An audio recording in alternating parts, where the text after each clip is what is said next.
Bueno, bienvenidos, ahí sigue entrando gente, a ver, estamos iniciando puntualmente porque tenemos que a las 18:15 que entregar el Zoom, así que tenemos los minutos contados y los queremos aprovechar bien.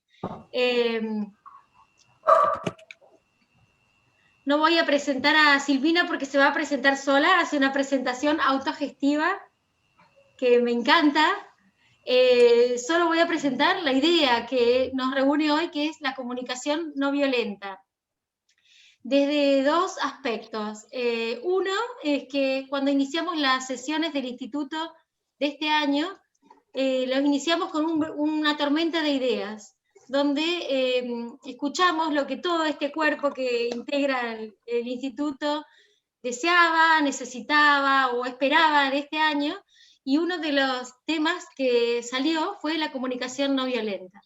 Así que tomamos de esa cosecha de ideas y lo volvemos realidad mediante esta charla que nos convoca hoy en día.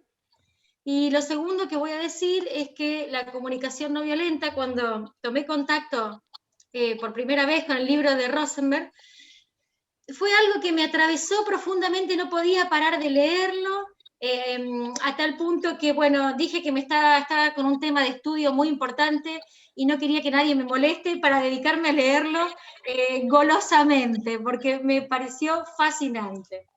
Así que, bueno, sin robar más tiempo de lo importante, le voy a pasar la palabra a Silvina para que se autopresente.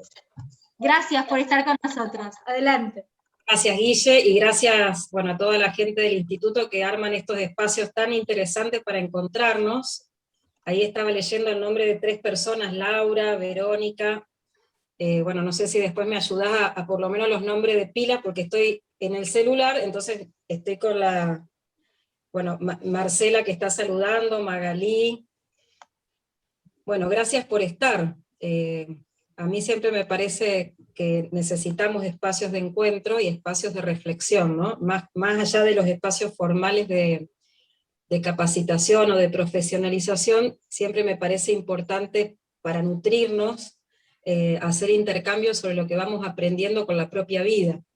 Entonces un poco, hola Marcia, un poco lo que estaba pensando cuando Guillermina me invitó a participar, es algo que a mí me está sirviendo en este tiempo vinculado al lenguaje de la comunicación no violenta.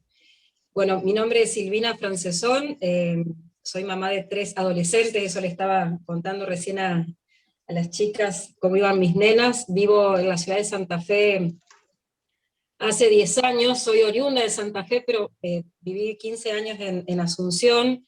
Hace 22 años que practico la mediación en sus diversas formas y ámbitos, y bueno, he tenido experiencias diversas en todo lo que llamamos los métodos adecuados de gestión de conflictos, ¿no? Me gusta enseñar, me gusta escribir, he tenido experiencias de diseño, legislativas, etcétera, así que estoy como muy comprometida con la militancia de esto, que sé que a las que estamos acá esta tarde seguro nos entusiasma, ¿no? Porque para estar disponiendo del tiempo ya es un indicador de que somos gente que va más allá de la tarea, sino que tiene que ver con un apasionamiento y una elección que seguramente tiene que ver con la vida personal primero y después con la elección de lo que hacemos, ¿no?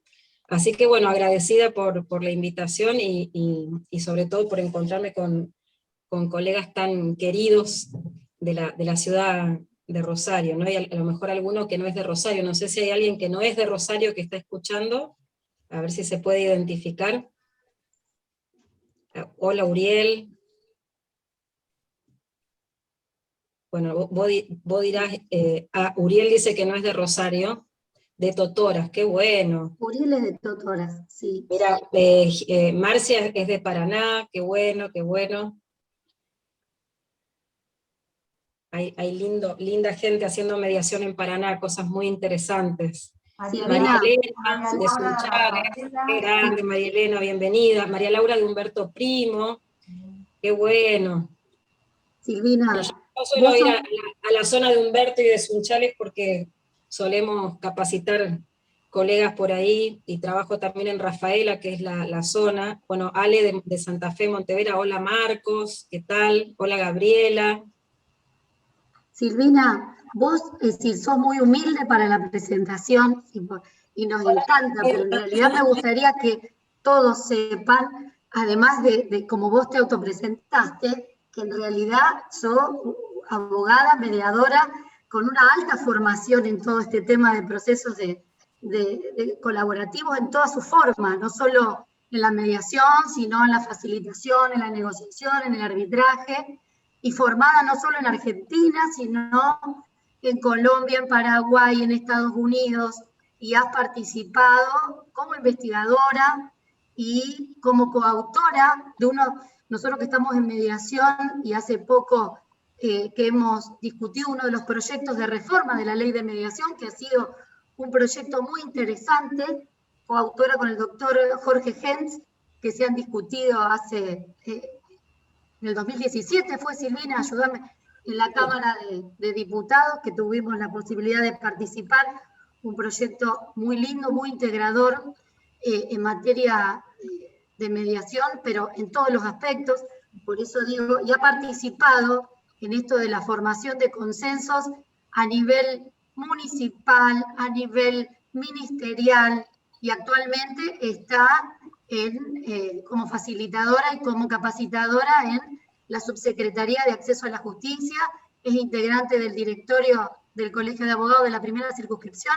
Así que bueno, además de todo lo que vos decías, me gustaba un poco aclarar que no estamos así con alguien que vino acá a improvisar, sino que de esto sabe y mucho.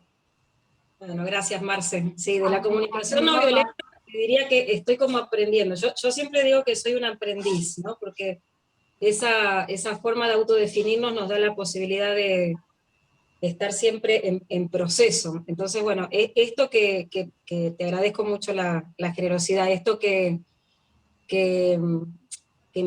había propuesto Guillermina, que estaba vinculado un poco con el interés de algunos de ustedes, es algo que a mí también me viene como cautivando hace no muchos años, yo le diría 6, 7 años, también así como Guillermina me empecé a encontrar con los libros, y después tuve la oportunidad de hacer varias formaciones, y bueno, que haya hecho las formaciones no quiere decir que la tenga re clara, sino que estoy en camino de seguir aprendiendo. Entonces la idea de esta tarde es tomar algunos aspectos que tienen que ver con la reflexión que me hago para mí misma y compartírselos, a ver si de alguna manera les resuena y nos abre nuevos interrogantes. Entonces la pequeña conversación de hoy no quiere ser una charla, ni algo que está acabado, sino un conjunto de reflexiones que me voy haciendo a medida que voy tratando de modificar la forma de pensarme en el rol, y también de utilizar el lenguaje para que sea útil para mi propia vida y para la vida de otros, ¿no? Los que me conocen más de cerca, y ahí tengo algunos amigos que están viendo, saben que no siempre uso el lenguaje no violento para expresarme, ¿no? Pero bueno, cuando uno va aumentando el nivel de conciencia en esto de hacerse cargo de su propio desarrollo personal, va haciendo esos pequeños insights, y ahí es donde se produce el proceso de reflexión y de aprendizaje continuo. Entonces, lo primero que quería contarles esta tarde es que a mí Rosenberg, que tiene un conjunto de libros, yo me anoté acá algunos por si hay alguno que todavía no ha tenido la oportunidad de leer alguno, ¿no? Algunos están en inglés, otros están en español, no se consiguen todos, pero por ejemplo, el que más conocemos en Argentina, que es Comunicación no violenta, un lenguaje para la vida, es un libro cortito y intenso en lo que comparte. Ese sería un texto que les diría vale la pena mirar.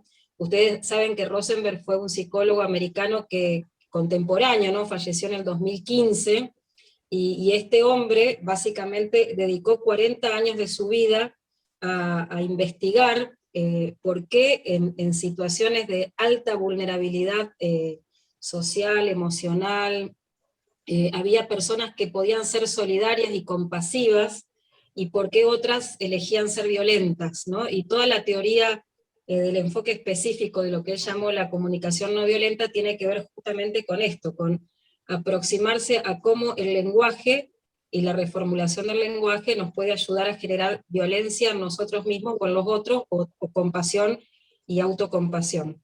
Entonces, les decía, ese libro, después hay uno muy lindo que se llama Ser paz en un mundo de conflicto, ¿no? Esto es una apelación personal. El corazón del cambio social, que tiene que ver con el paradigma de la justicia restaurativa, la comunicación no violenta, cómo usar el lenguaje para evitar conflictos y alcanzar soluciones pacíficas. Y él trabajó mucho la educación con niños. De hecho, hay algunos textos que tienen que ver con educar a los niños en el lenguaje del corazón, que él llama, ¿no? Él dice, el lenguaje no violento es el lenguaje de dar con el corazón. Un lenguaje donde el que habla se expresa honestamente, y el que escucha hace una recepción empática de lo que el otro le está diciendo. Bueno, les comparto esto porque puede que alguno después de esta petit intervención tenga curiosidad y quiera ir a buscar algún texto. En Argentina hay un centro de entrenamiento de comunicación no violenta, en Estados Unidos hay otro, en varios países de Europa hay gente que está certificada en esto y entrena gente para cualquier tipo de intervención. No solamente estamos pensando operadores de conflictos, sino personas que trabajan con otras personas, psicólogos, docentes, padres. Digamos que Rosenberg hace una propuesta que implica cambiar el modo de hacer las conversaciones, y que para nosotros resulta novedoso porque no estamos entrenados en esta forma del lenguaje, ¿no? Y a mí me ha resultado particularmente novedoso en lo personal, porque cada vez que soy consciente de que uso el lenguaje violento o el lenguaje no violento, tengo más posibilidades de conectarme con las emociones y con las necesidades, y en el trabajo mediador con el rol. Y entonces me gustaría compartir algunas cuestiones que a mí me vienen resonando en la práctica mediadora, y que quizás a algunos de ustedes también les puede llegar a resonar, sobre todo en tiempos de tanta incertidumbre y aceleración del cambio como los que estamos viviendo, ¿no? No porque esto sea una novedad en sí misma, ya sabemos que el cambio es inmanente, es connatural, y es un signo de vitalidad, así que es necesario, pero lo que nos viene pasando desde el año pasado ha puesto todos nuestros códigos de convivencia y modos de hacer y de pensar, de sentir y de decir las cosas en franco signo de pregunta, ¿no? Entonces, me parece que necesitamos o podemos elegir hacer un esfuerzo de mayor conciencia en cómo construimos los vínculos a partir del lenguaje, sobre todo porque este contexto es de mayor violencia que el que estábamos acostumbrados, ¿no? Sobre todo cuando tenemos muchas horas de exposición a las redes, a las pantallas, y recibimos, seguramente compartirán conmigo esto, muchas personas con mayor nivel de violencia emocional en los procesos de mediación. Entonces, a mí la comunicación no violenta como lenguaje me parece un acto de coherencia, ¿no? Es como estar alineado entre lo que uno siente, lo que uno piensa, lo que uno dice y uno actúa, que son como los 4 cuadrantes donde nos movemos y tenemos algún grado de integridad o queremos tener algún grado de integridad. Y yo, mientras voy hablando sola, si ustedes tienen algún papel a la mano, me gustaría que, así como la veo a Marce, tengan un papel, no para que tomen nota de esto, porque seguramente hay muchísima gente que lo va a decir más lindo que yo, pero después les voy a proponer algunas preguntas, y por ahí está bueno que de este pequeño encuentro, cada uno de nosotros se lleve alguna autorreflexión que después pueda colgar en algún lugar del espacio de trabajo y pueda seguir iluminando el aumento del nivel de las habilidades y competencias que necesitamos requerir para mejorar también nuestro autocuidado, ¿no? Porque si algo yo descubrí con el lenguaje no violento es que va en la línea del autocuidado. Quizás lo descubrí porque hace muchos años que estoy tratando de profundizar el autocuidado, porque vengo de un descuido importante, entonces, bueno, y de hecho me cuesta, es como el talón de Aquiles, tengo un exceso de energía, y a veces el exceso de energía me juega en contra, y entonces el tema del autocuidado es como un semáforo que tengo que atender en todos los esquemas de la vida, y este modo de pensar la vida y la práctica de mediación a mí me está ayudando mucho justamente como para tener nivel de conciencia respecto de para qué hago lo que hago y cómo lo hago, y qué elecciones conscientes hago cuando estoy haciendo lo que hago. Parece un juego de palabras, pero tiene mucho sentido, por lo menos para mí, porque pasa de hacer acciones automáticas, ¿no? Porque tenemos entrenadas ciertas habilidades o tenemos cierto tiempo de recorrido en alguna práctica, como puede ser esta práctica, la práctica mediadora, y se supone que a nivel conceptual conocemos algunas herramientas, conocemos algún procedimiento, y tenemos cierto entrenamiento u horas de vuelo, digo yo, para estar con la gente, nos sentimos cómodos en el rol. Sin embargo, yo cada vez descubro más que eso no es suficiente, ¿no? Entonces, aún cuando uno lleva muchos años haciendo esto, yo creo que justamente la cantidad de experiencia acumulada no siempre implica que uno se esté sintiendo bien o lo esté haciendo bien, ¿no? Y ahí ya estoy haciendo un juicio en cuanto a me siento bien o los otros perciben que lo hago bien, ¿no?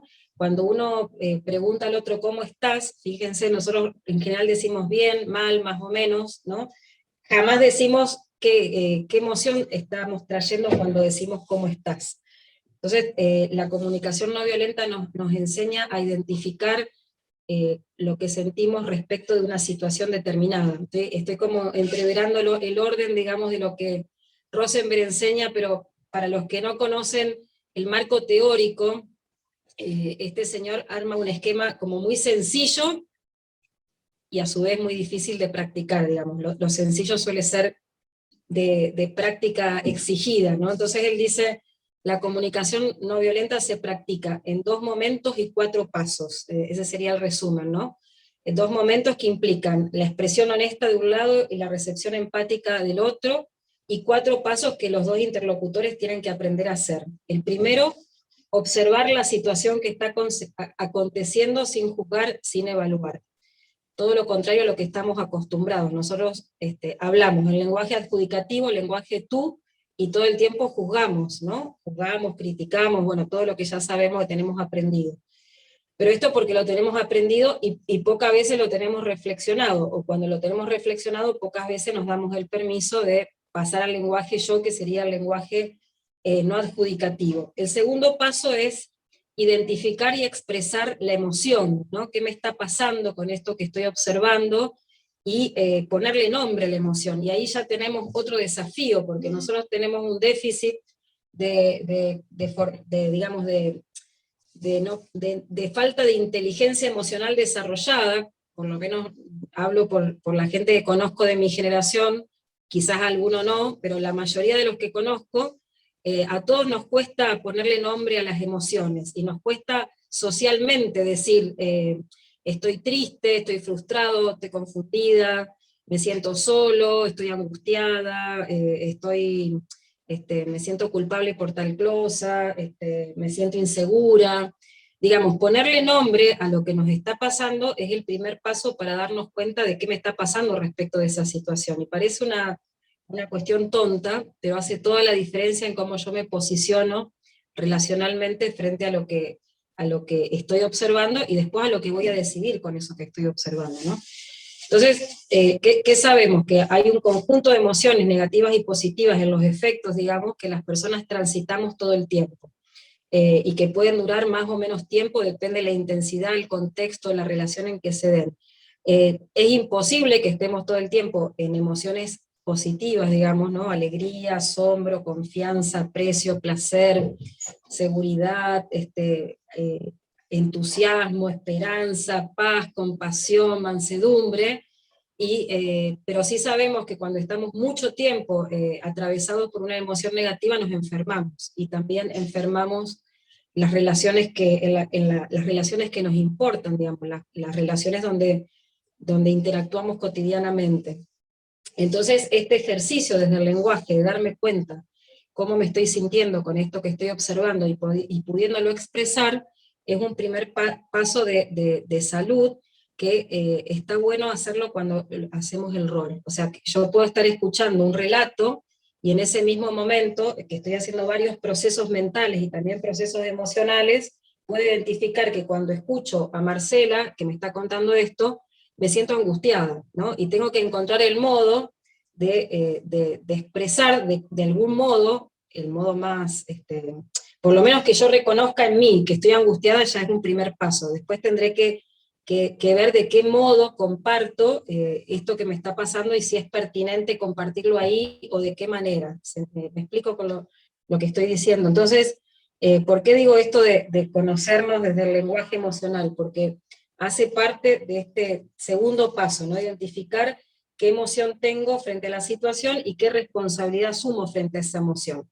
Cuando lo pienso para mí, y en un proceso de mediación, por supuesto, lo transfiero también a lo que estoy observando cuando las personas hablan, o a través del lenguaje gestual, ¿no? El tercer paso, que Rosenberg dice es parte del lenguaje no violento, es expresar las necesidades insatisfechas que están detrás de esas emociones, ¿no? Entonces la pregunta es, cuando me llega esta sensación de desasosiego, incertidumbre, tristeza, ¿qué estoy necesitando? ¿Con qué está conectado esto? ¿Cómo se llama la necesidad insatisfecha, ¿no? Y si yo puedo entonces observar sin evaluar, es decir, hacer una observación proactiva y neutral, digamos, como si fuera un observador externo, como alguien que hace un zoom de la situación y puede relatar en lenguaje neutral, ¿no? Puedo identificar qué emociones me genera esa situación, y puedo vincular las necesidades insatisfechas con esa emoción, entonces estoy en condiciones, dice Rosenberg, de hacer un pedido a la otra persona consciente, para que de algún modo pueda agregarme bienestar o satisfacer mínimamente esa necesidad insatisfecha, ¿no? Y así el intercambio al revés. Entonces, observo la situación sin juzgar, identifico y expreso la emoción, identifico y expreso la necesidad insatisfecha, y hago un pedido concreto.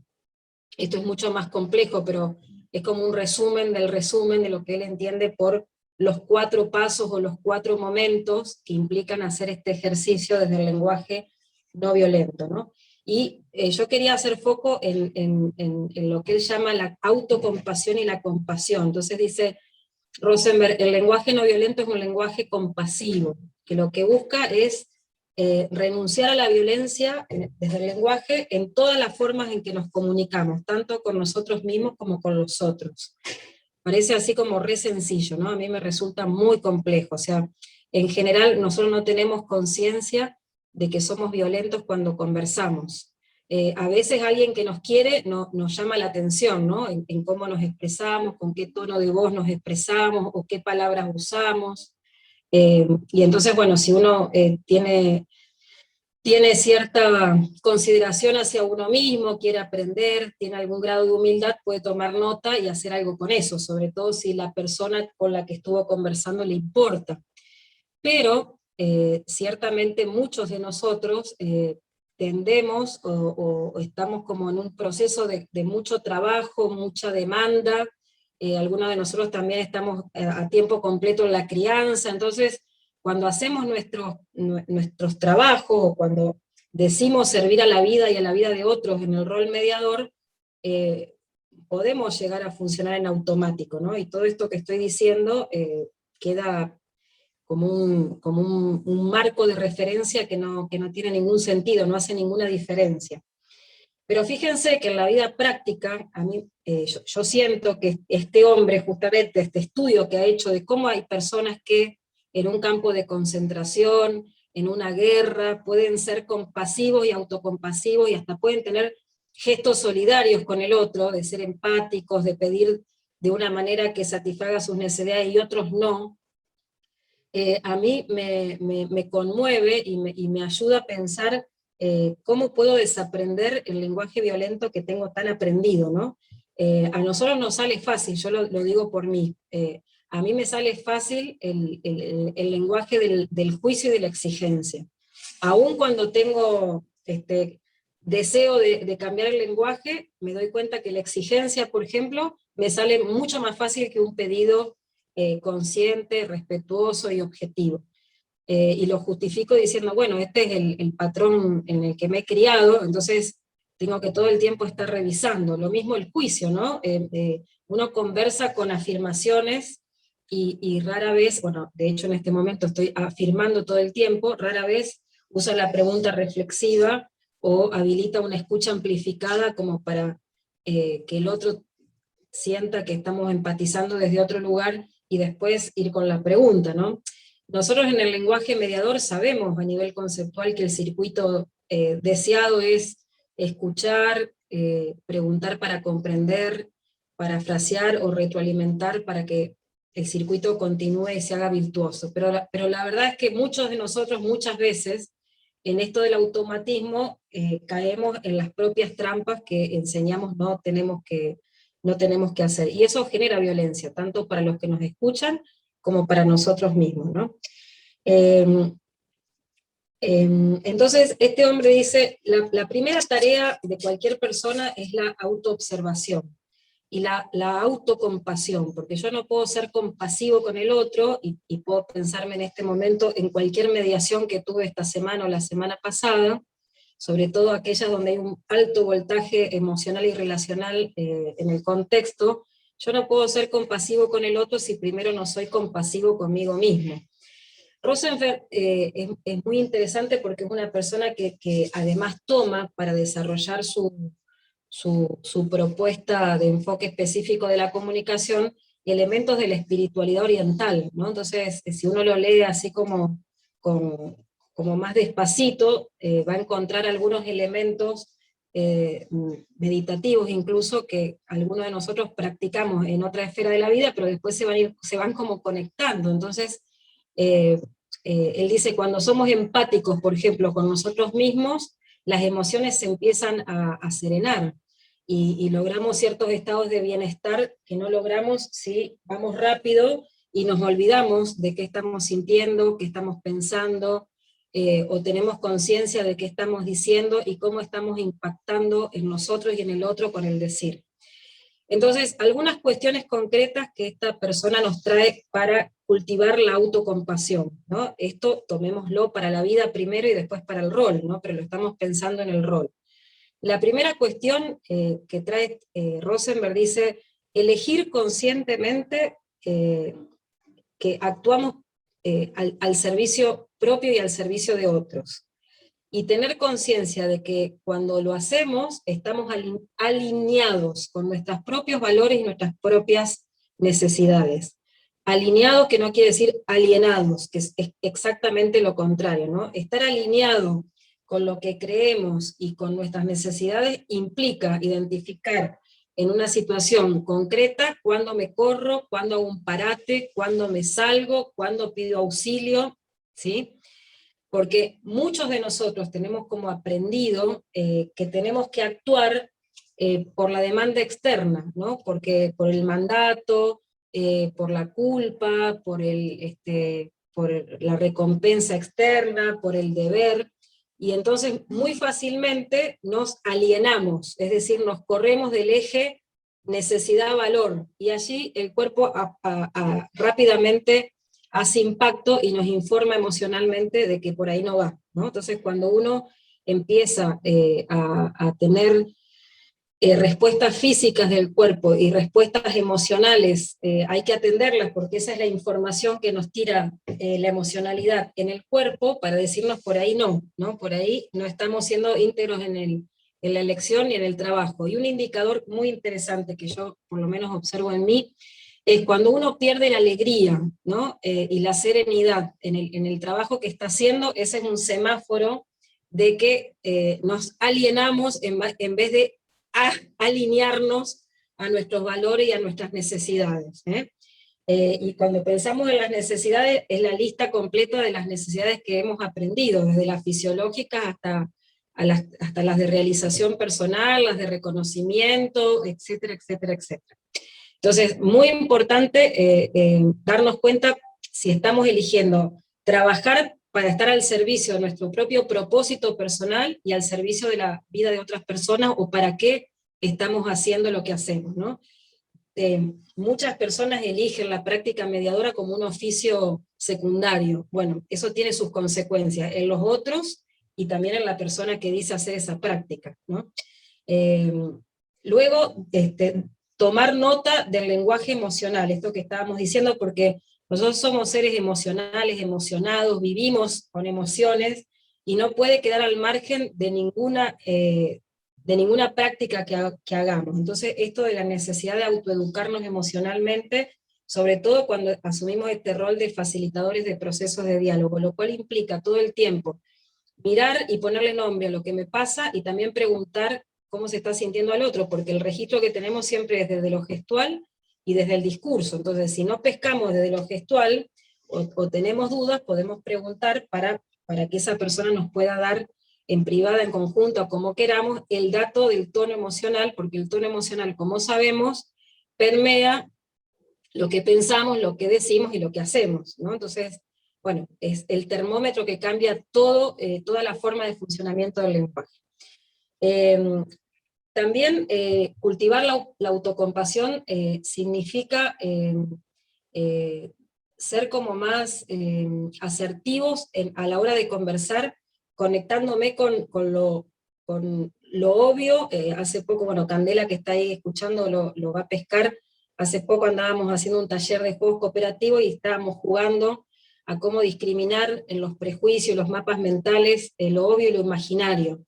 Cuando nosotros en el rol mediador escuchamos relatos, en general tendemos a conectarnos con lo imaginario, ¿no? Vamos construyendo hipótesis y decimos, bueno, esta persona que habla de esta manera está sentada así asado, pone énfasis en tal cuestión del relato, mira a la persona de tal manera, se comportó así asado, y vamos haciendo como un composé prejuicioso de quién puede ser esta persona, cómo vive, cuáles son sus valores, por qué es que pide tal cosa o tal otra, y muchas veces puede pasarnos que los valores que afloren, digamos, en la conversación de esa persona con la otra sean muy diferentes a los nuestros. Ahí también es un ejercicio de autocompasión, identificar si yo estoy preparado emocionalmente para mediar una situación donde lo que aparece no tiene nada que ver con la vida, que yo, digamos, elijo en el marco de valores que elijo, ¿no? ¿Por qué digo esto? Porque la diversidad nos trae conflictos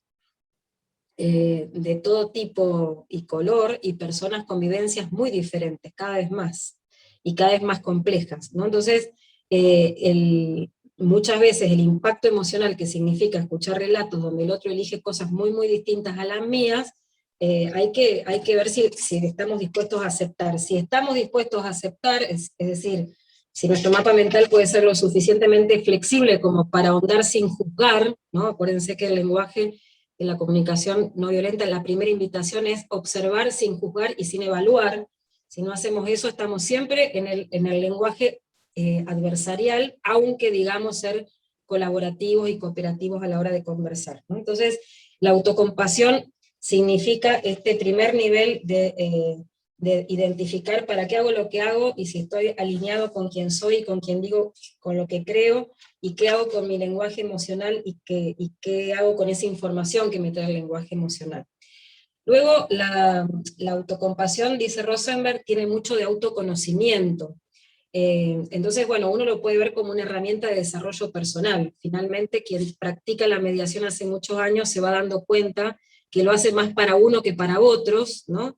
Y que si no se mejora como persona no aprendió nada. Eso por lo menos es algo que yo le digo a los alumnos, yo enseño para aprender, no porque la tenga clara, sino por repetición. Puede ser que alguna de las cosas las vaya tomando y entonces me mejore como persona. Bueno, por las mismas razones creo que puedo ser útil para otros en las conversaciones, ¿no? De tanto escuchar conversaciones, de tanto aprender a escuchar y a preguntar, puede ser que uno aprenda algo que lo mejore como ser humano. Entonces, el autoconocimiento que implica algunas cosas básicas, digamos, nada de lo que voy a decir no lo conocemos, pero puesto en el rol podría ser algo valioso, ¿no? Quizás muchos de ustedes ya lo practican y entonces después lo pueden compartir. Decía que así como yo necesito ponerle nombre a la emoción y poder saber qué hago con eso cuando estoy haciendo el rol, también registrar qué me pasa con el cuerpo, ¿no? Cuando nosotros estamos en reuniones donde invertimos mucho tiempo, o venimos de una sucesión de intervenciones que pueden o no ser mediadoras, y nos metemos en un proceso de mediación, A veces el cuerpo nos pide pausas, y como estamos apurados, o como que los otros están apurados por las razones que sea, omitimos la pausa, ¿no? Y después el cuerpo nos factura la falta de pausa. O la falta de pausa no solamente nos significa desconectarnos de lo que estamos haciendo, volver al piloto automático, es decir, volver a hacer prácticas aprendidas en lo comunicacional, en lo procedimental, en lo actitudinal, hacer como un como si qué, ¿no? Yo me pongo en piloto automático y pongo a disposición lo que digo que sé hacer, pero no estoy presente con esas personas en todo el peso de la presencia, ¿no? Que es lo que Rosenberg nos invita, ¿no? Él habla de la presencia del corazón. Cuando yo estoy con el otro, estoy entero con el otro, con la cabeza, con la emoción, con el cuerpo, con el lenguaje. Y si no estoy, no estoy. Y eso implica una desconexión, y él dice, eso también es violencia, para mí y para los otros, ¿no? Entonces, cuando estoy cansado, ¿qué puedo hacer? Cuando mi mente está confusa y estoy escuchando relatos que no termino de comprender, ¿qué puedo hacer? Cuando emocionalmente no termino de ubicarme y eso genera un malestar en mí y que puede significar un malestar a la hora de preguntar, ¿qué puedo hacer? Cuando hay tanto nivel de virulencia emocional en la mesa y eso me está impactando de forma negativa, me está irritando, me está enojando, ¿qué puedo hacer? Digamos, son todas preguntas que necesito hacerme si estoy en un grado de conciencia en el trabajo, más allá de los límites de la práctica de la prejudicial, que ya todos hemos dicho hasta el hartazgo, implican tiempos distintos, demandas distintas, etc. Pero yo siempre puedo elegir hacer algo distinto. Eso también está bueno tenerlo presente. Aun cuando trabaje en un esquema con ciertas reglas externas, acotado en el tiempo, etc., puedo elegir cómo va a ser mi intervención. Puedo elegir extenderla, cortarla, cesarla, modificarla, reconvertirla, etcétera, ¿no? Porque eso tiene que ver con estar alineado con el propósito personal, digamos, ¿para qué hago lo que hago? También estar presente en el presente es dejar de hacer algo por hacer algo. A veces no hay que hacer nada, y esto es un aprendizaje que en mí, por ejemplo, es nuevo, ¿no? Esto de no hacer nada y disfrutarlo. También yo puedo en la práctica mediadora decidir no hacer nada y observar, ¿no? Por supuesto que uno tiene aprendido que en determinados momentos, cuando se corre del lugar y escucha y tiene como una distancia, pero estoy hablando de no hacer nada en el sentido más profundo de la palabra, ¿no? Que esto no lo tenemos, o por lo menos yo no lo tenía aprendido hasta hace poco. Lo cual implica ponerse en un lugar de alta vulnerabilidad, porque la gente espera, o uno acostumbró en el trabajo que hace, a hacer cosas, ¿no? Entonces, digamos, el abogado espera que el mediador haga cosas, la parte espera que el mediador haga cosas, el mediador espera de sí mismo hacer cosas, digo, desde el lenguaje, desde la corporealidad, etc. Pero resulta que no hacer nada, o hacer pausas conscientes, puede darnos gran bienestar, y también generar bienestar en los otros, porque la idea de nuestro trabajo es poder ayudar a que las personas tengan una comunicación de entendimiento que les permita crear escenarios de futuro. Entonces,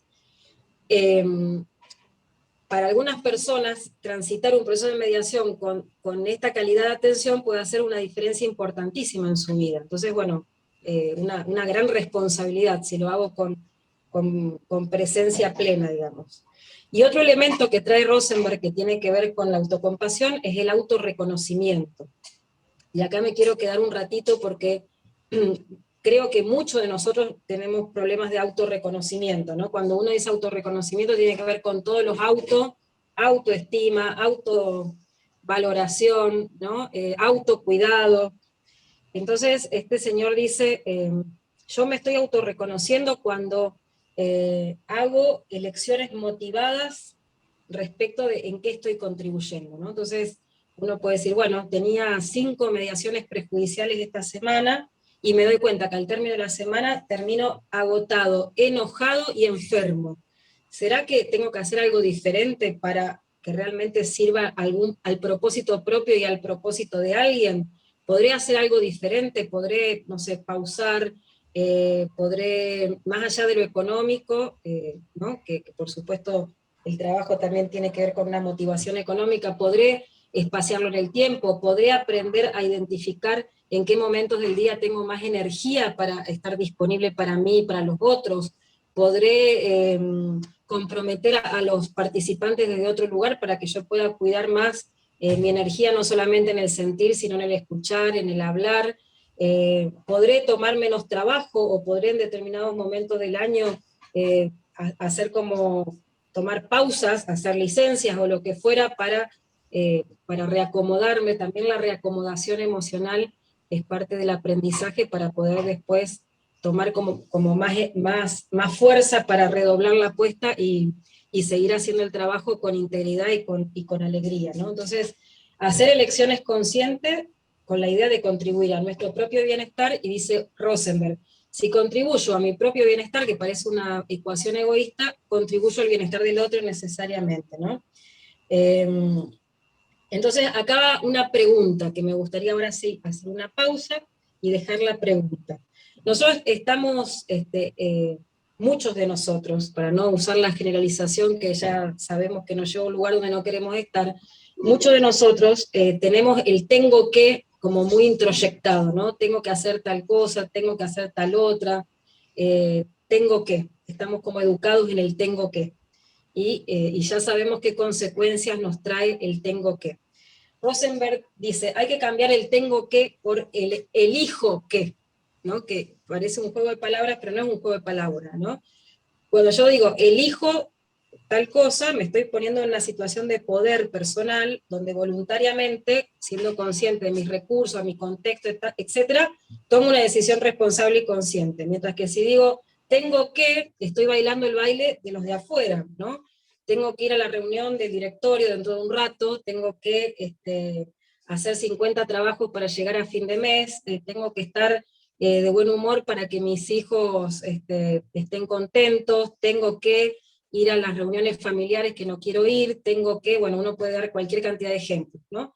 Que tiene que ver con los mandatos, las construcciones que uno fue como comprando por temperamento, historia personal, experiencia, lo que fuera, reconocimiento externo, lo que venga, y eso nos quita energía y nos quita alegría y nos quita vitalidad. Entonces, en la línea de recuperar coherencia, él dice, cambiar la palabra tiene mucho poder. Elijo, hago ya un paneo consciente de qué implicancias tiene esa elección, ¿no? Entonces, si yo dijera, y por supuesto tiene que ver con el propósito, ¿no? ¿Para qué elijo lo que elijo? ¿Para qué elijo hacer mediación familiar, por ejemplo? ¿O para qué elijo hacer mediación penal? ¿O para qué elijo hacer docencia en mediación? ¿O para qué elijo estar en la prejudicial? Digo, entonces, una preguntita para ver si esto nos ayuda a todos, ¿no? ¿Qué doy y qué tomo cuando hago el rol en mediación familiar? En mediación, supongamos prejudicial, puede ser cualquier estilo de mediación, la privada también, ¿no? ¿Qué doy y qué tomo? ¿Y qué pasa cuando elijo conscientemente dar y tomar, que es diferente de recibir, ¿no? Hay una pequeña sutil distinción entre dar y recibir, de dar y tomar, ¿no? Tomar es una elección consciente, yo tomo algo que me sirve para algún propósito, mientras que recibo cualquier cosa. ¿Qué doy y qué tomo en la práctica mediadora? Sería una primera pregunta, y ¿para qué elijo lo que elijo cuando hago la práctica de mediación? Entonces ahora me voy a callar, y si cada uno quiere poner algunas palabritas, y si tienen ganas de compartirlas en el chat, entonces Magalí después las va a leer y seguimos con la locución.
Marco, lo tuyo es una pregunta reflexiva, preguntás qué pasó por el silencio.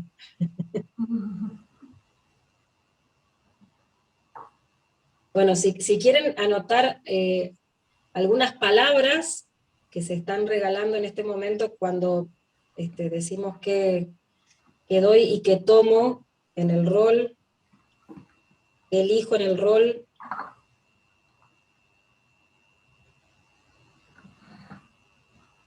¿Querrías leer, Maga, que vos estás ahí más? Dale, bueno, acá, María Elena nos dice, doy escucha, comprensión, tiempo.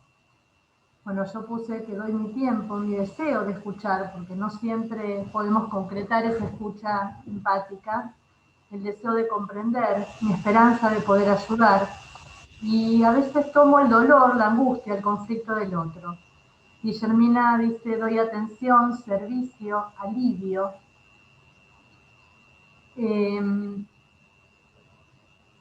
Bueno, Ángel dice que está estudiando Derecho, que le interesa la mediación ya que está en un proceso sucesorio, proceso que tal vez tenga su complejidad. Marco nos aclara que es un problema técnico de él, con esa pregunta de qué pasó. Julieta dice, doy mi tiempo escuchando y doy herramientas. Muy importante. Rocío nos dice, doy mi completa presencia. Esto que vos tan claro nos definías, lo que es estar presente, ¿no? Doy mi completa presencia y compromiso y tomo la satisfacción de la recepción de los otros. Esto también nos habla de la posibilidad de escuchar, ¿no? Y de la alegría que nos causa el poder ser útiles. Saber escuchar con todo mi cuerpo, no solo con mi oreja. Marcia nos dice, creo que es muy importante lo que has dicho, Silvina, porque ese que doy y que tomo hace mucha referencia a nuestras emociones. Al menos a mí me sucede que muchas veces doy esas emociones que no sé identificar, como bien explicaste, y otras veces tomo esa imaginación que tiene mucho que ver justamente con esas emociones no reconocidas. Y es ahí donde nuestra comunicación se hace más compleja. La verdad, muy importante el autoconocernos para poder dar esa comunicación y escucha activa. Candela nos dice, doy posibilidades, herramientas, espacio y tomo experiencias. Uriel, doy todo lo que sé para ayudar. Tomo lo que las partes hacen o dicen para ayudarse. Mariana dice, doy un tiempo y un espacio y tomo diversidad de historias. María Laura nos dice, doy espacio, tomo la impaciencia, las frustraciones del otro. Lo difícil es poner el límite para no volverme el basurero de los otros.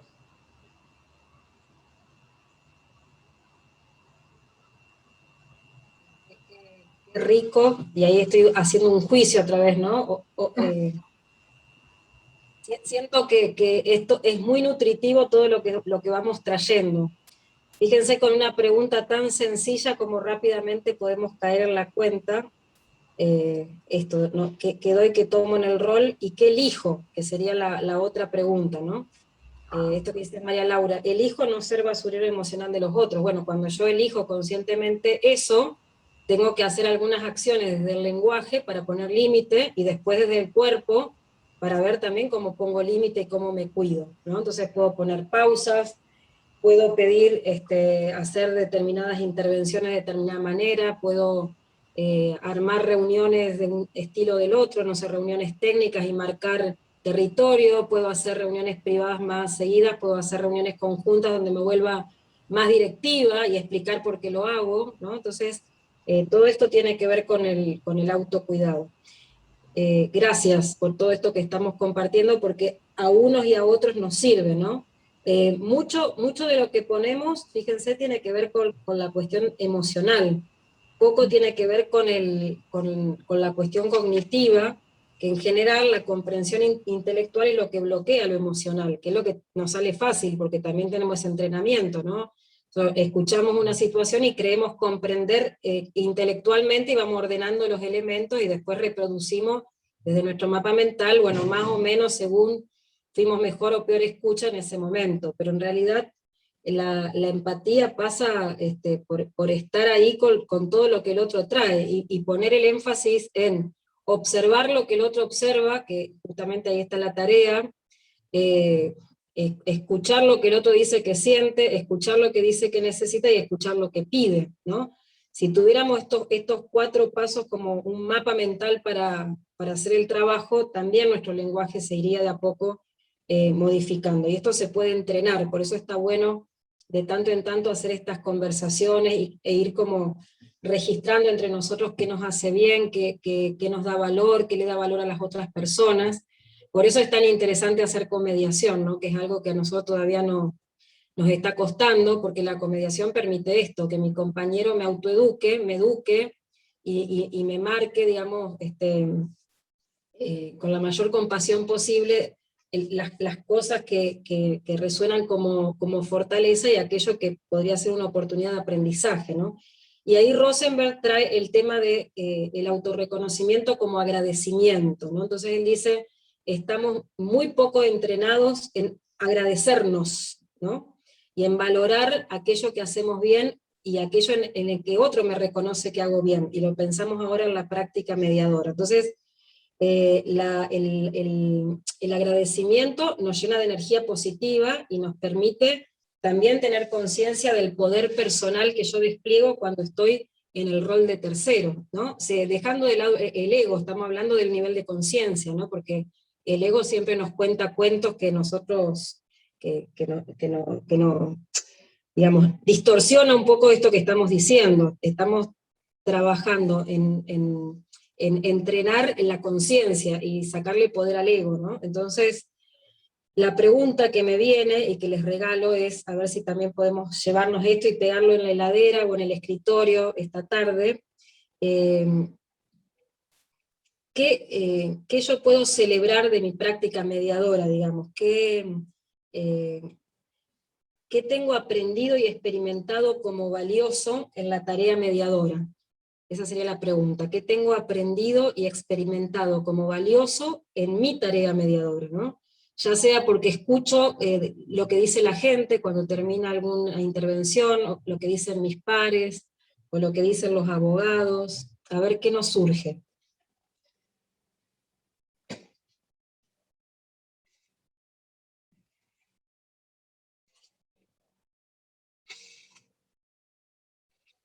¿Qué tengo aprendido y experimentado, Marce, como valioso?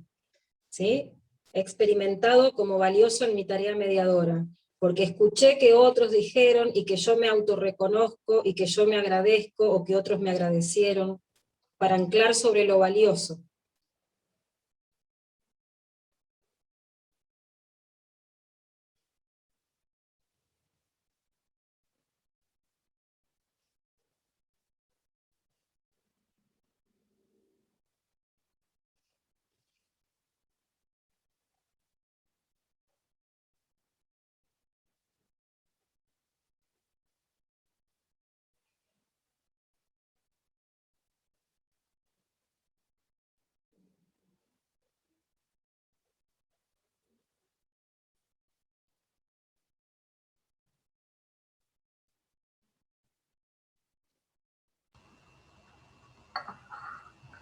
Maga, ¿querés volver a leer? Sí. Ya vi lo que pusiste. Entonces, Sí, te iba a comentar. dale. Bueno, acá nos dice Jimena la responsabilidad y la confianza que genero en el otro, sacando sus cualidades positivas. Rocío nos dice que el compromiso que un mediador ofrece a los participantes es reconocido, valorado y agradecido desde un lugar genuino y más allá de los resultados. María Elena dice, aprendí a ser paciente, más comprensiva, entender el sufrimiento ajeno. Uriel nos dice la paciencia y el trabajo emocional. Guillermina, el compromiso y la paciencia, el reconocimiento de los participantes, nos aclara Alejandra. Ignacio, por lo general logro la empatía con las partes y manejar los tiempos. Gabriela antes nos había hablado de la responsabilidad y la seriedad en el trabajo, esto de el comprometernos en lo que hacemos. Habías dicho que crees en lo que haces, eso tenés Sí, experimentado. Sí, yo puse que creo en lo que hago. Y creo que es una condición que hace a la autenticidad. Si yo no creo en lo que estoy haciendo, no lo puedo transmitir. Que la gente necesita sentir que el mediador está alineado, como decías vos antes, con su tarea. Marcela nos pone, cultivar mi paciencia, el no juzgar, ver que desde los ojos de los otros la realidad es distinta a como la puedo observar yo. Julieta nos habla del compromiso y la seriedad. Realmente lo que vos decías, Silvina, qué difícil se nos hace el no juzgar, ¿no? Eso es algo que me quedo así como un tesoro, que nos dice Marshall Rosenberg, el no juzgar, y esta palabra que usamos todo el tiempo y tengo que cambiarlo por elijo. Creo que cambia radicalmente la emoción, ¿no? Mariana nos habla de la generación de otra forma de comunicarse mediante la escucha activa y el respeto del otro. Candela habla de la aceptación de las distintas situaciones, paciencia con el tiempo del otro. Alejandra, aprendí a estar verdaderamente presente y abrirme a la escucha, a valorar mi tiempo y el del otro. Wow. Bueno, este es un buen inventario de agradecimientos. Cuando andamos con desconectados de la presencia, está bueno recordarnos esto, ¿no? Me agradezco la paciencia, lo que han dicho, ¿no? La paciencia, la flexibilidad, creer en lo que hago, el dedicar el tiempo, el saber empatizar con el otro, el tener confianza, compromiso, responsabilidad. A lo mejor alguien podría agregar perseverancia, creatividad, escucha, calidad de escucha. Está bueno esto de autorreconocernos todo el tiempo, ¿no? Y agradecer cuando el otro nos reconoce, porque por ahí también es una falsa modestia dar por hecha cosas como obvias, y también cuando el otro nos reconoce, minimizar lo que el otro nos dice, ¿no? Entonces recibir, tomar lo que el otro me trae, también es una buena forma de agradecerme en esta tarea que elegimos, ¿no? Y para ir terminando, algunas cuestiones que esta persona Rosenberg nos trae también como valiosa en este recorte chiquitito que hice de la autocompasión, que me parecía que era un elemento decisivo, digamos, ¿no? para poder pensar mejor la vida y el rol. Gracias, Ignacio, gracias por tu calidez, un gustazo, hasta la próxima. Bueno, entonces la primera cosa, esto es regalarme presencia. El día que me doy cuenta que no tengo calidad de presencia, correspondería no mediar, ¿no? O por lo menos advertir que no estoy en un día donde puedo estar conectado, entonces ver qué decisiones podemos tomar, sobre todo cuando nos encontramos con relato de, esto lo digo por mí, ¿no? De alta emocionalidad. Ahí decía María Laura esto de que tiene habilidad para que se le peguen las emociones. Entonces, bueno, no sé, un accidente de tránsito con muerte, una cuestión familiar que raya algunas situaciones de violencia, son cuestiones de alta complejidad que requieren que uno tenga todo el estado de presencia, y si no puede, no puede. Entonces, es de mucho respeto hacia uno y hacia el otro, decir, bueno, en este momento, y hacemos una pausa, damos tarea, hacemos un corte, buscamos un modo, nos reacomodamos, hacemos el mate, el café, nos lavamos la cara, salimos a caminar, meditamos, visualizamos, cada uno se encuentra como recursos, conversamos con otros, ¿no? Compartimos, yo suelo compartirle mucho a Magalí algunas cuestiones para que me coachee, ¿no? Compartimos algunos relatos o a Mariana, que la he consultado no en cuestiones de mediación, pero sino en cuestiones de familia, a ver cuál es su perspectiva, para que me haga preguntas. Bueno, eso puede ser muy valioso, y está bueno que lo ensayemos, sobre todo mientras no hagamos la práctica sostenida de comediación, para poder sentir que mejoramos la calidad de presencia, ¿no?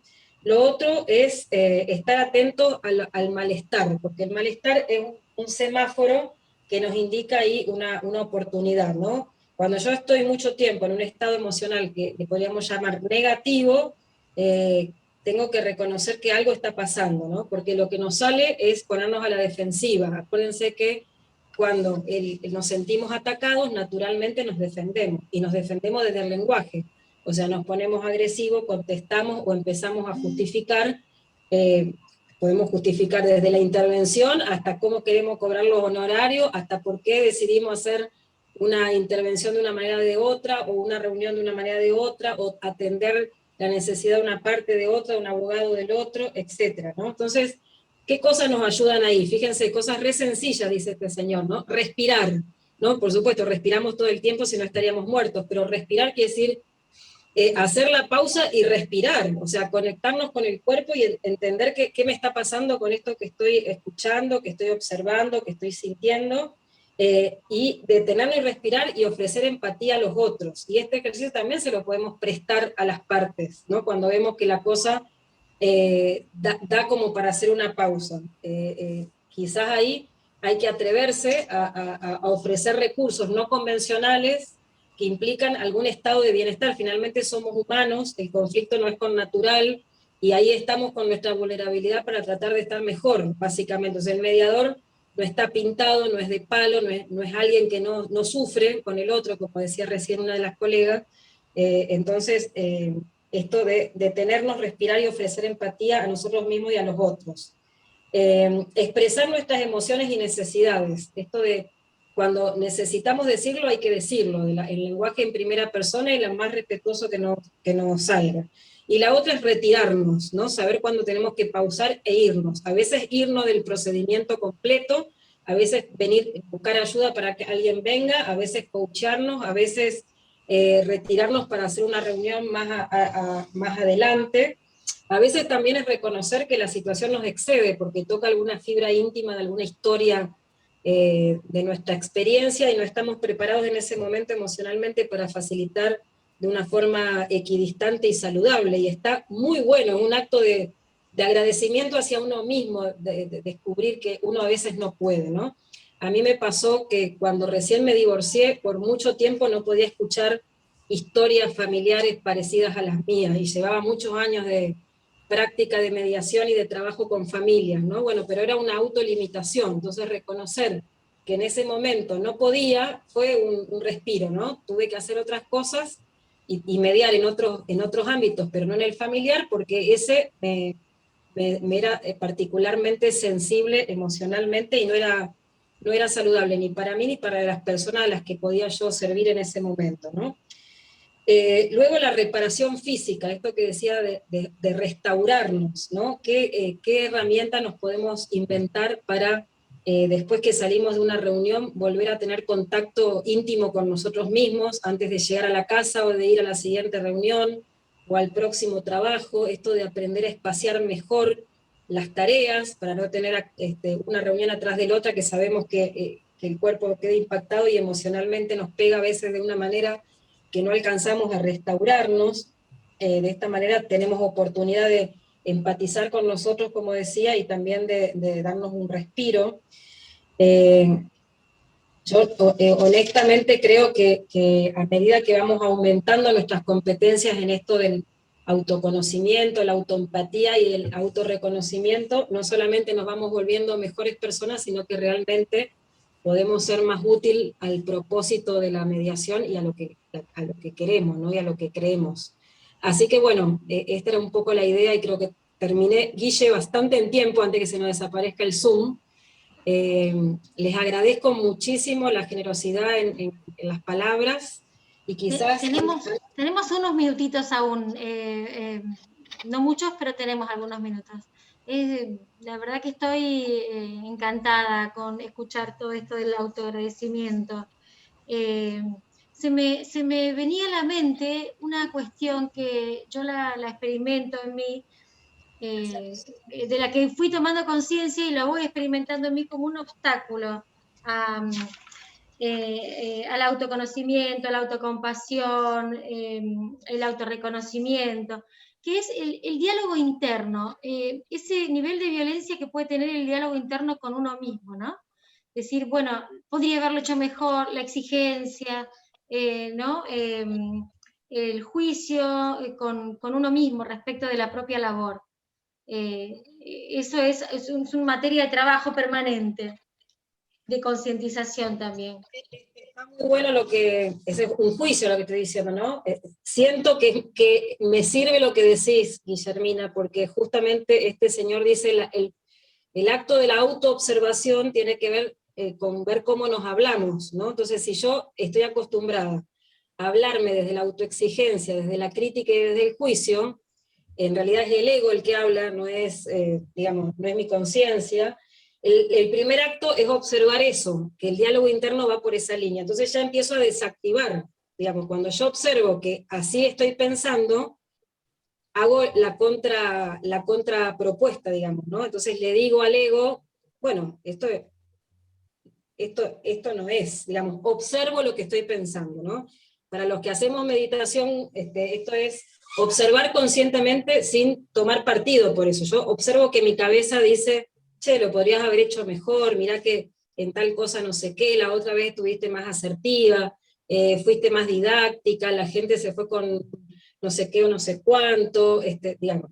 Porque este es el entrenamiento cultural que tenemos. Entonces, pero habría que preguntarse, Guillermina, además de observar, ¿qué necesidad insatisfecha tiene que ver con esto que dice mi pensamiento? O sea, cuando yo me vuelvo tan autocrítica, también coincido con vos porque tengo la misma necesidad de aprendizaje, cuando mi diálogo interno me vuelve autocrítica al mango, exigente al mango, enjuiciadora al mango, ¿qué necesidad insatisfecha tengo? Quizás tengo una necesidad insatisfecha de reconocimiento, no sé, social, o de reconocimiento económico, o de reconocimiento emocional, o todo junto, ¿no? O tengo alguna emoción que me está atravesando, de cansancio, de angustia, de impaciencia. Bueno, entonces ponerle nombre, o por lo menos hacernos la pregunta, ya es un primer paso para darse cuenta, y después es por reiteración y entrenamiento. Cuanto más me entreno en observar conscientemente qué dicen mis diálogos internos, lo conecto con la emoción,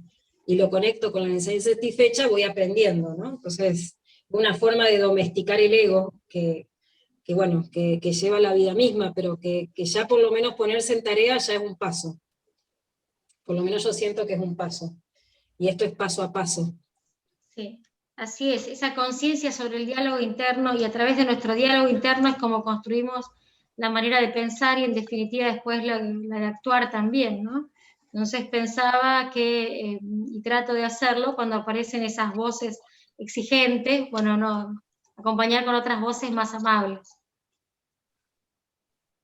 Sí. En esto que vos decías, Guille, que me siento muy identificada, esto de preguntarme qué podría haber hecho mejor y de ser tan crítica, nos pone en evidencia lo difícil que es no juzgar, ¿no? Este aprendizaje que nos dice Marshall Rosenberg, que parece sencillo, esto de observar sin evaluar y sin juzgar, que es de una alta complejidad, y como nos decía Silvina, esta invitación a hacerlo a diario, ¿no? A practicarlo todo el tiempo.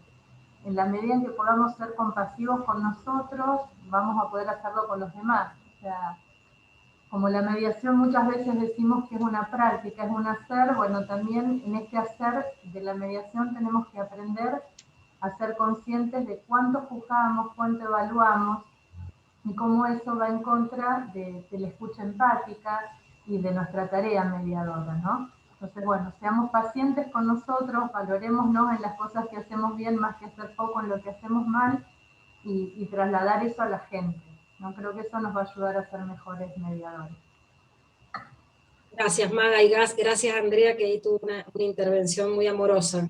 Yo estoy pensando, mientras te escucho, las trampas del lenguaje, ¿no? Así como hoy decíamos qué doy y qué tomo, que hay una sutil diferencia en qué doy y qué recibo, yo puedo preguntarme qué aprendí y qué me agradezco, en vez de decir qué hice bien, qué hice mal, ¿no? Porque el qué hice bien, qué hice mal nos coloca en el juicio, lo otro nos pone en un proceso donde digo, soy aprendiz, siempre estoy aprendiendo algo, y qué bueno que me puedo agradecer porque eso refuerza mi autorreconocimiento.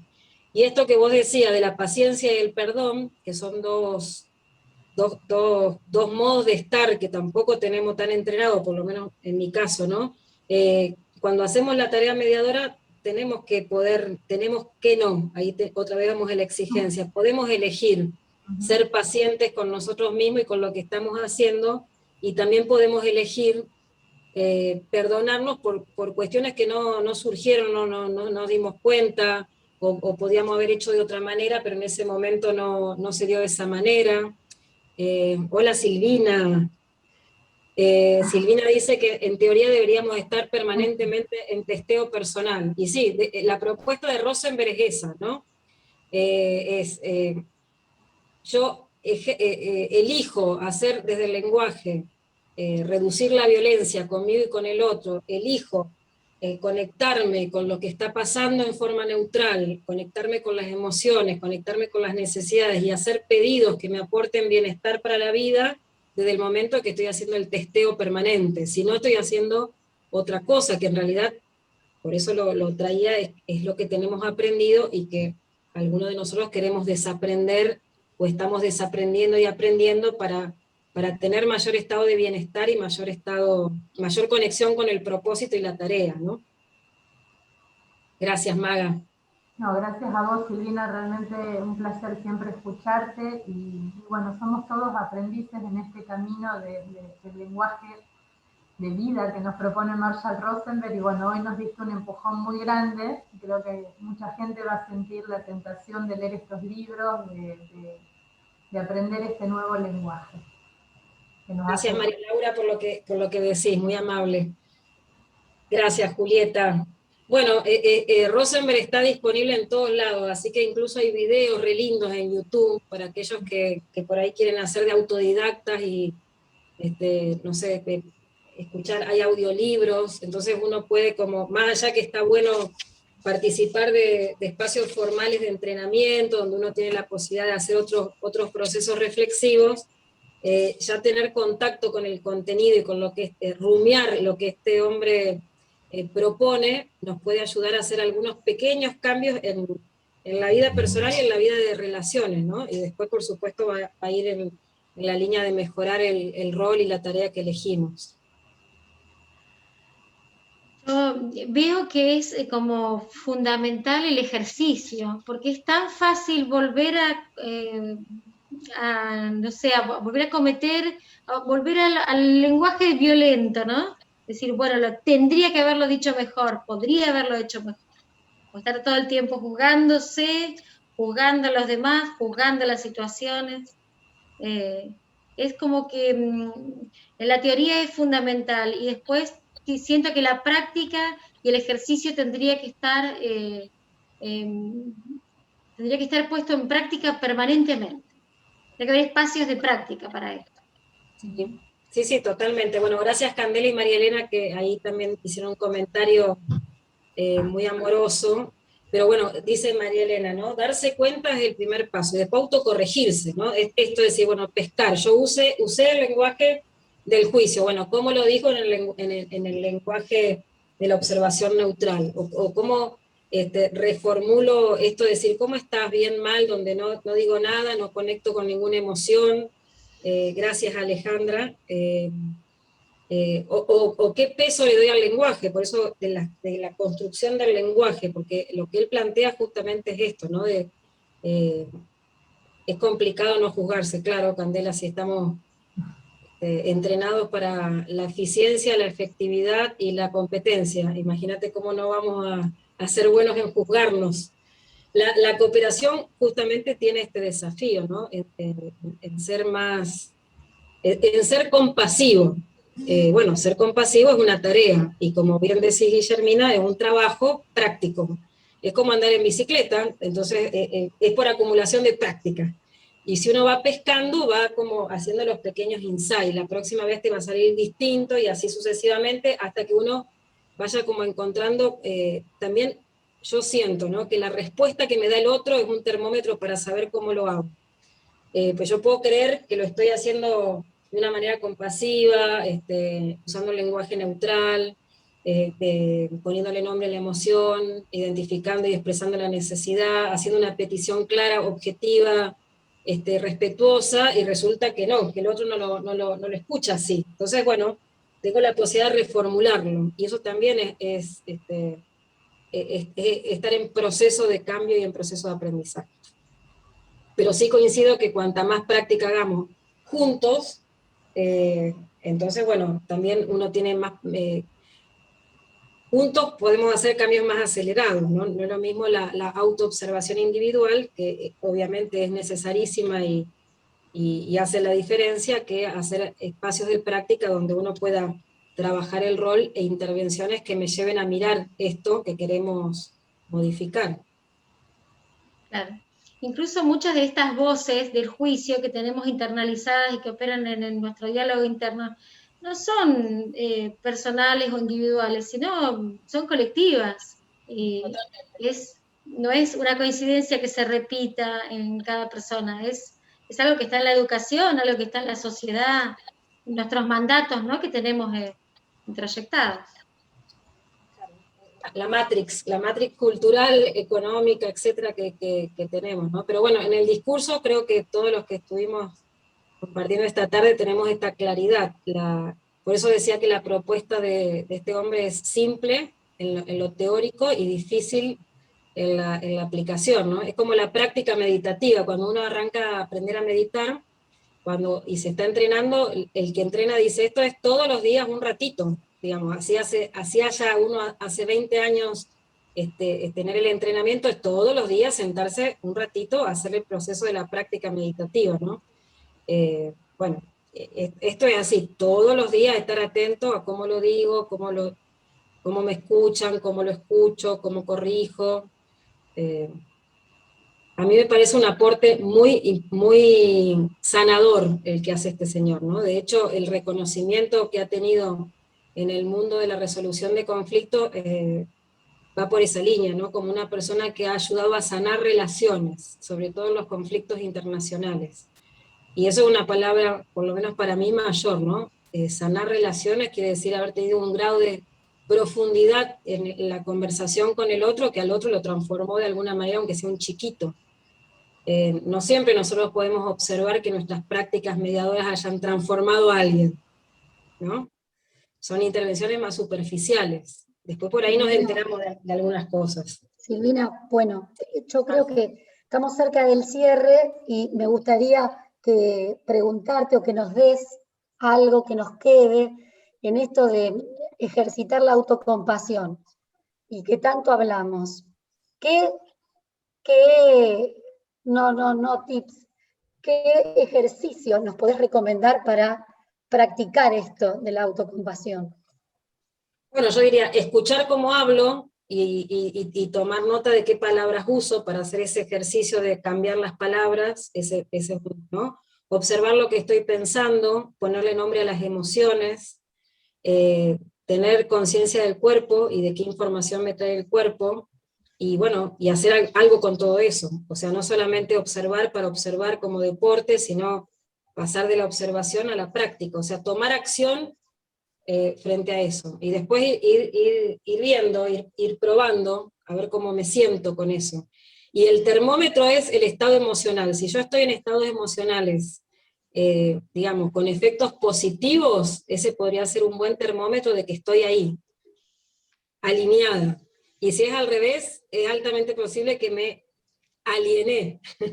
Y si me aliené, es bueno volver. Y acá Maga habla de la gratitud. Yo creo que si practicamos la gratitud en el trabajo concretamente, eso también aumenta el estado de bienestar, y de conciencia, y de presencia, bueno, y hace un efecto multiplicador, ¿no? Bueno, y yo no. Bueno, muchas gracias, que tengan una linda tarde. Gracias a vos, Silvina. ¿Cómo está en Santa Fe la tarde? Y hoy está fresquito, todo el día estuvo fresquito, así medio entre que sale el sol y se esconde, sí, como medio invernal diría, no sé cómo están ustedes allá. Igual, acá igual. La verdad que es un día... Gracias Silvina, Candela, un gustazo realmente. Una onda bárbara. Silvina, realmente nos has aportado muchísimo, me llevo un montón de palabras para pegarlas en la heladera, en la carpeta, en la agenda y por todos lados. Voy a tratar de estar más alineada y menos alienada, y de tener ese semáforo del malestar físico, que creo que ese sí que no se equivoca. Así que bueno, a prestar atención por ahí también. Realmente ha sido una pausa de enriquecimiento, de reflexión y sobre todo de acompañamiento. Ver que nos pasan las mismas cosas y poder acompañarnos en estos procesos. Enormemente agradecida. Igualmente, Un chicas. saludo. Gracias a todos. Hasta la próxima. Gracias. Gracias, un saludo a todos Nos y a saludamos. todas. Hasta pronto, que anden bien, cuídense. Gracias.